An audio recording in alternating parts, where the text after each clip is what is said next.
Cumes est une ville qui se situe en Campanie, dans le sud de l'Italie, au nord de Naples, dans une zone qui s'appelle les Champs Flégréens. La ville est connue dans la littérature antique par le géographe Strabon, qui rappelle que Cumes est la plus ancienne colonie grecque fondée en Italie du Sud. Sa position géographique et la fertilité du sol en firent un lieu stratégique convoité par les peuples locaux, bien avant l'arrivée des Grecs d'Eubée, qui fondent la cité au milieu du 8e siècle avant notre ère.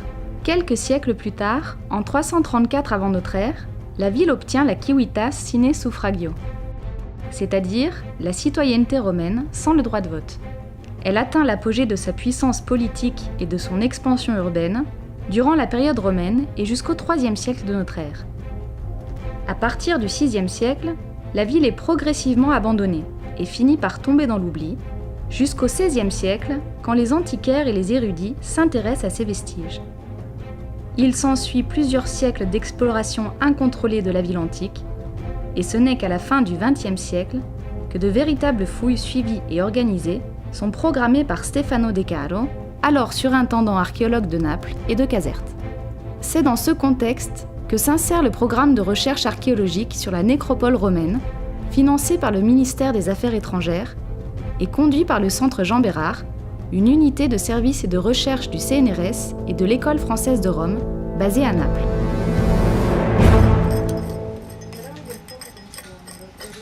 En 2006, lors d'une mission d'exploration, les archéologues français découvrent un tombeau particulièrement intéressant.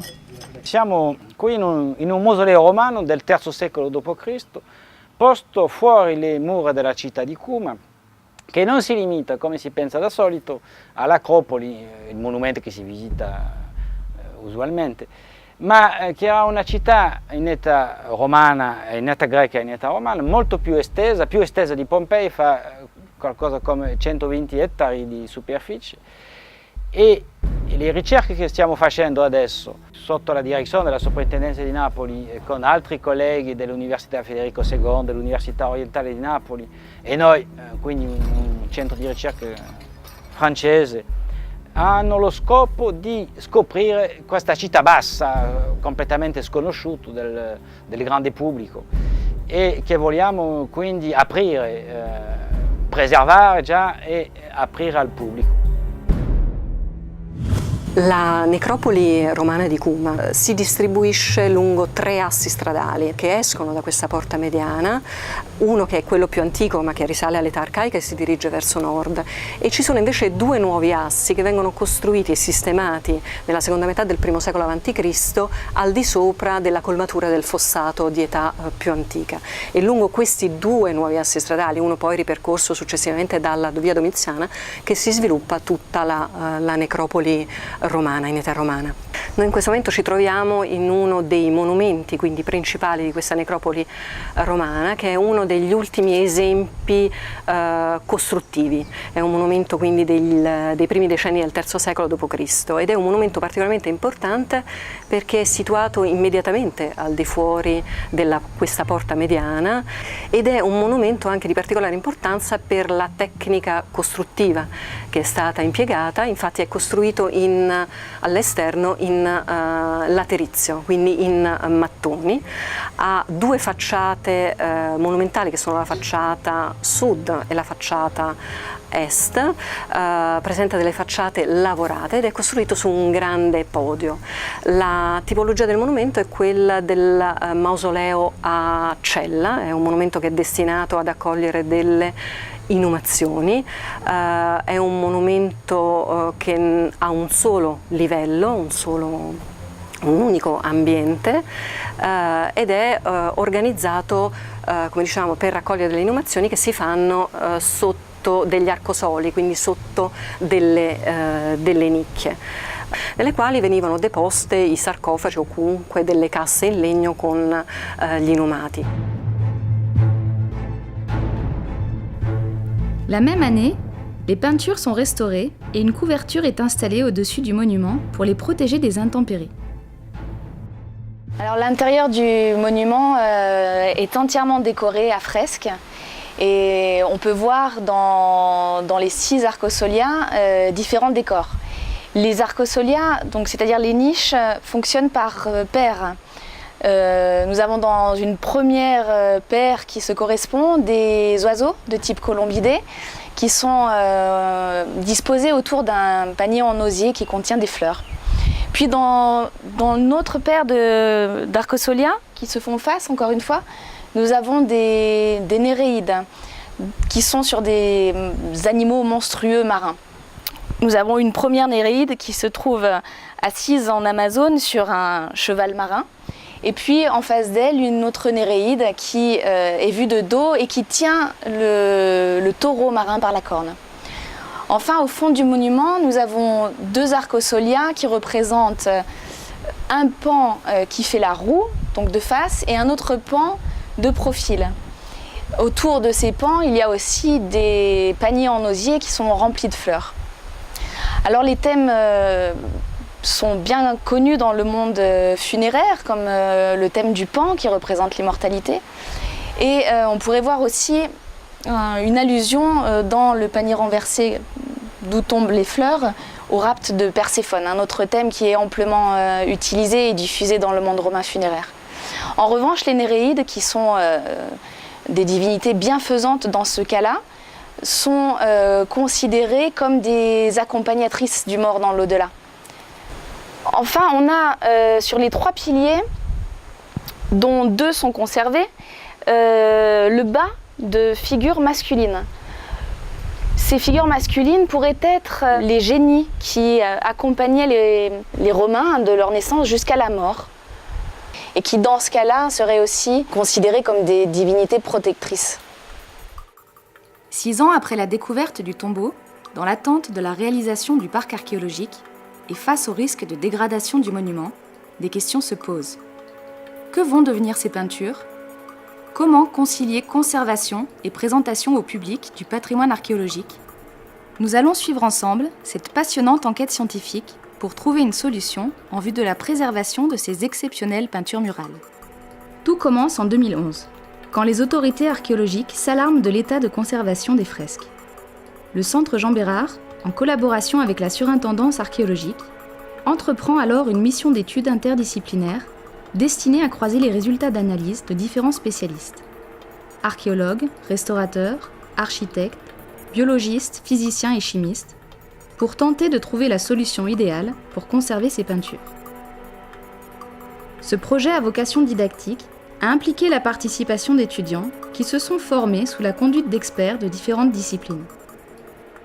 Le travail commence par la documentation des fresques. Les étudiants observent et rassemblent les éléments qui vont aider l'étude de la technique en relevant les peintures sous la direction de Florence Monnier, archéologue française spécialiste de la peinture murale antique, venue à Naples pour l'occasion. Donc évidemment, toutes les peintures et toute la structure de cette tombe ont été parfaitement documentées à l'aide de photos. Donc le travail que nous sommes en train de faire avec les étudiants italiens et français qui sont ici va être de faire un relevé précis de toute la décoration peinte de la tombe. Et notre travail va être non seulement de relever à l'échelle 1, c'est-à-dire en décalquant sur un plastique les éléments du décor, mais aussi de retrouver à travers une observation extrêmement précise et le dessin au feutre, tous les gestes du peintre qui a réalisé les différents éléments de la structure décorative. Alors pour cela, nous allons donc placer sur la paroi un film plastique que nous allons fixer très légèrement sur la structure en moellon. Et puis ensuite, donc, nous allons essayer de relever tous ces éléments et de regarder à différents moments de la journée aussi à la fois le dessin et l'aspect de surface du mortier sur lequel le décor a été peint à fresque.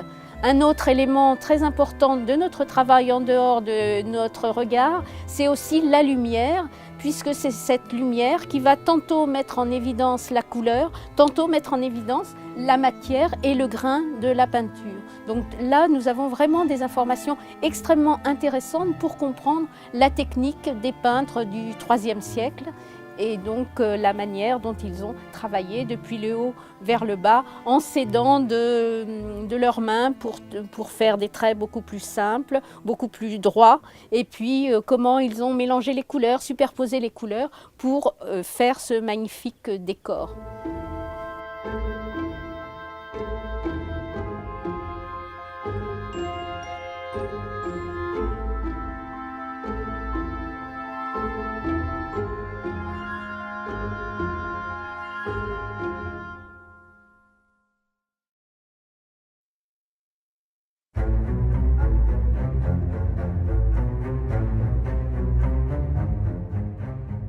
Quand on regarde cette peinture, on voit que c'est une peinture extrêmement rapide, mais extrêmement sûre aussi, qui dénote un peintre qui a une maîtrise du pinceau et aussi une grande maîtrise des couleurs.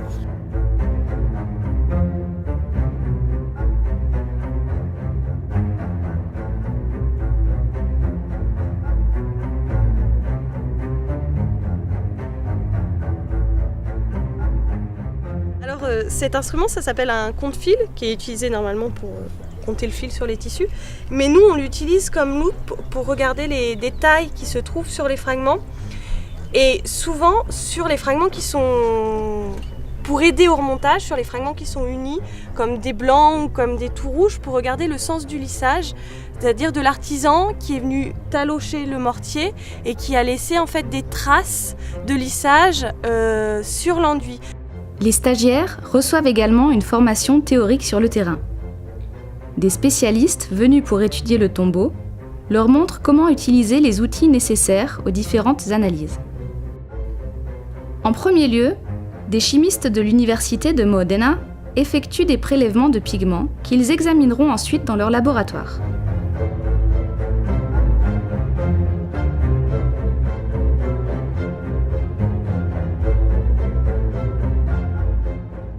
Fortunatamente in maniera estremamente portatile sono stati realizzati strumenti che hanno dentro un lampeggiatore alloxeno, un flash, che fa rimbalzare, non assorbe niente, io riesco a concentrare tutto il segnale diffuso in un unico punto, un unico spot, che è lo spot analitico dove c'è il detector di misura.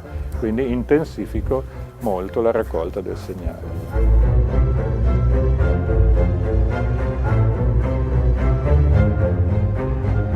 I Romani avevano una grande abilità nel maneggiare l'ematite, scaldandola fino al 400-450 la ematite comincia a trasformarsi sempre di più in magnetite, per cui i colori passano dal giallo all'arancio, andando ancora su di temperatura si passa attraverso il viola che voi vedete in molte pitture romane, quindi insomma con pochi sali riusciamo a ricoprire tutte le necessità pittoriche della tavolozza al tempo dei Romani.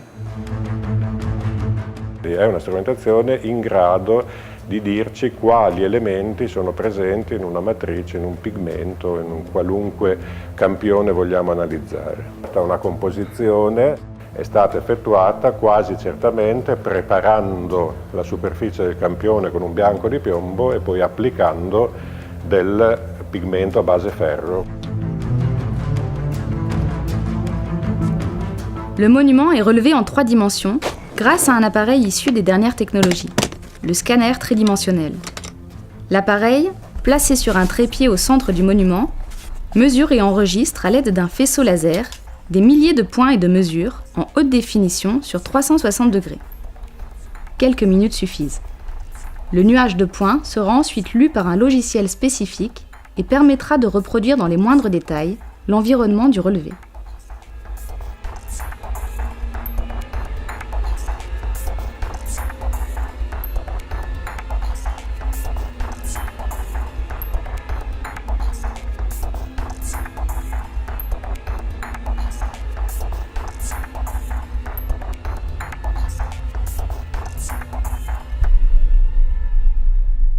La peinture semble être dans un bon état de conservation dans l'ensemble. Mais il faut être prudent, car des signes de dégradation sont visibles. Il est donc nécessaire d'enquêter à présent sur les causes de ces détériorations. Pour cela, nous avons contacté des professionnels de la restauration. Come si vede il pigmento sotto l'effetto dell'acqua meteorica, dell'acqua di risalita e dell'effetto dei raggi ultravioletti e infrarossi del sole, man mano lo ha degradato al punto che va fatto un consolidamento in modo da fermare il pigmento residuo. Je pense qu'il faudra, en tout cas ici, refaire un nettoyage parce qu'on voit qu'il y a encore des consécrétions de calcaire. Le but n'est pas de faire ressortir la couleur, mais de minimiser les altérations.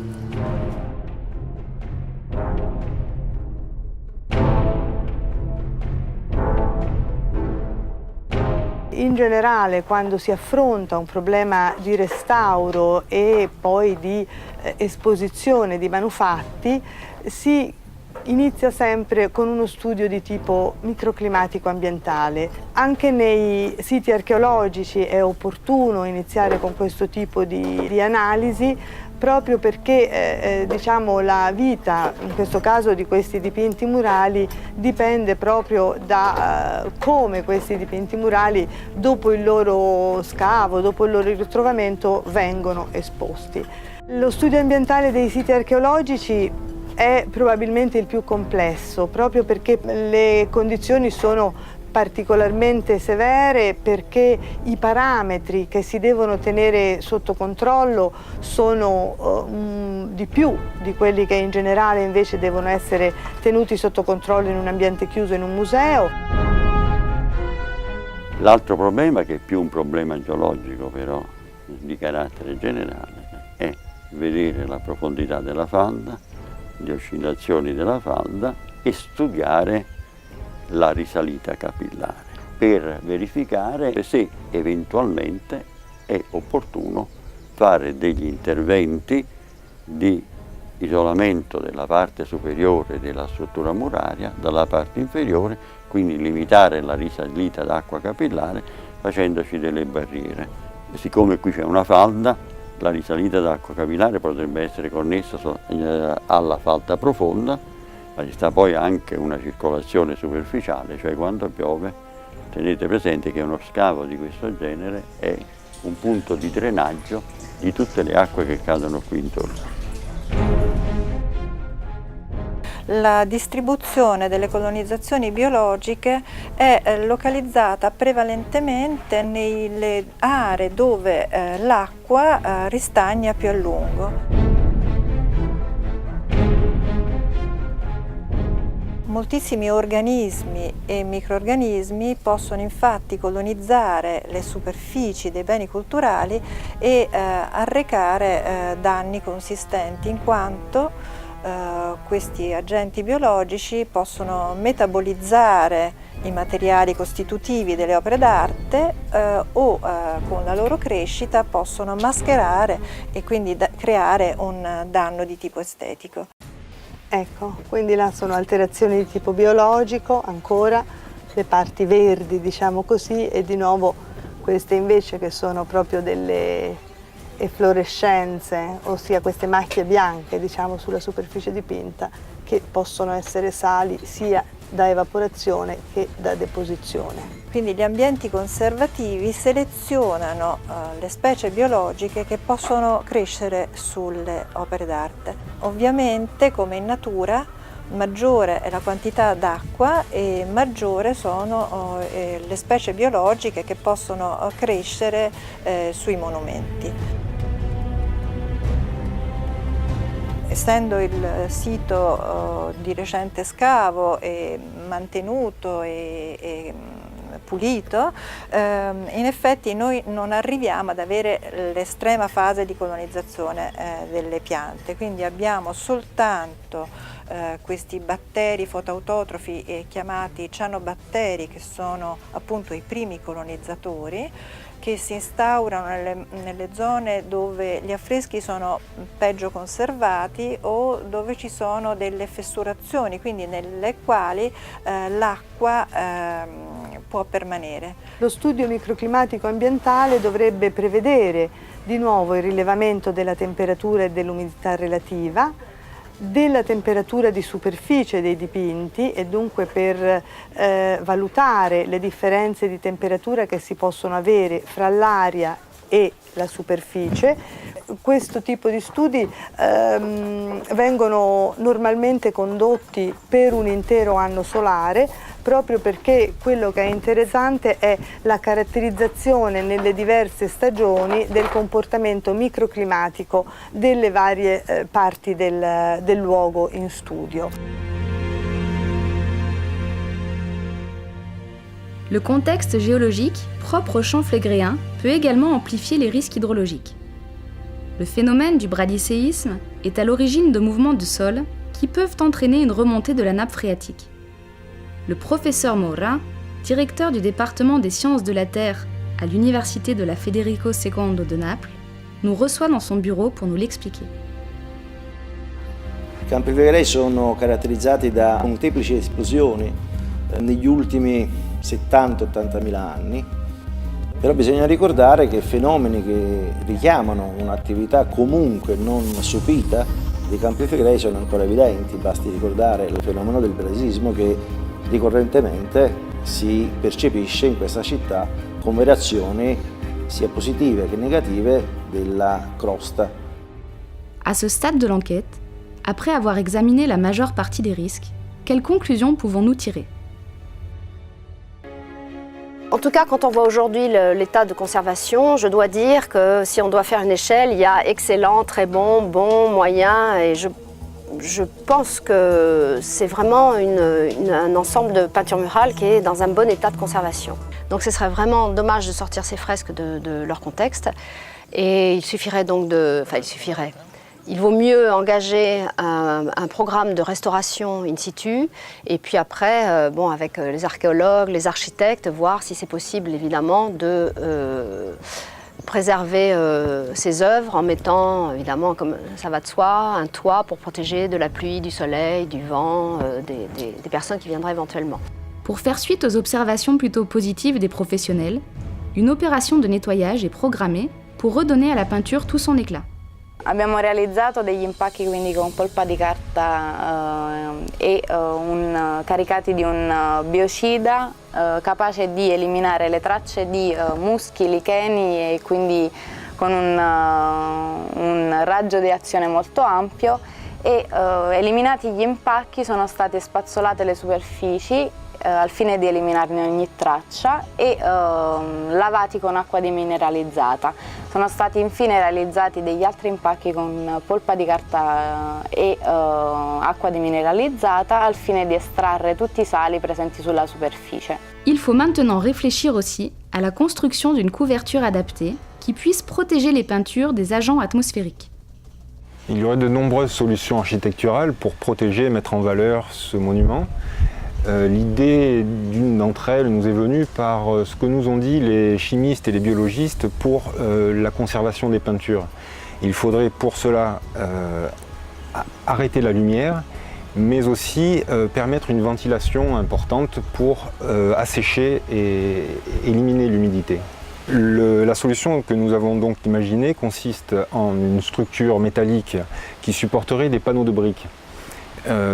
Ces briques sont tenues dans des cadres et espacées entre elles par de petites entretoises qui permettent d'avoir entre elles un jour et donc cette grande ventilation. Et selon leur épaisseur, arrêter la lumière, surtout la lumière directe du soleil. La progettazione della copertura è un aspetto fondamentale perché può cambiare radicalmente il microclima. La protezione dal punto di vista dei movimenti d'aria esercita un effetto favorevole sulla vita dei dipinti.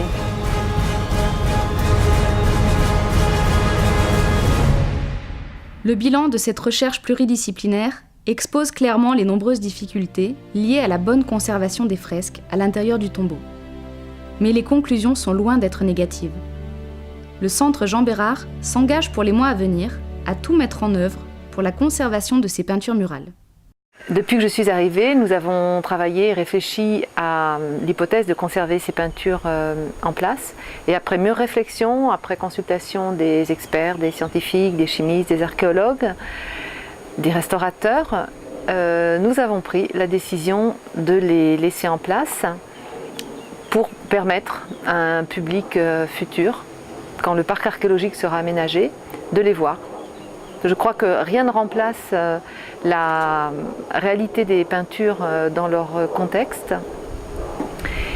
Et cela suppose évidemment de s'engager à les maintenir en un bon état. C'est pour ça que nous sommes très heureux que de jeunes restaurateurs aient pu y travailler et que nous espérons que dans le futur, cet entretien sera toujours possible. Nous y veillerons en tout cas.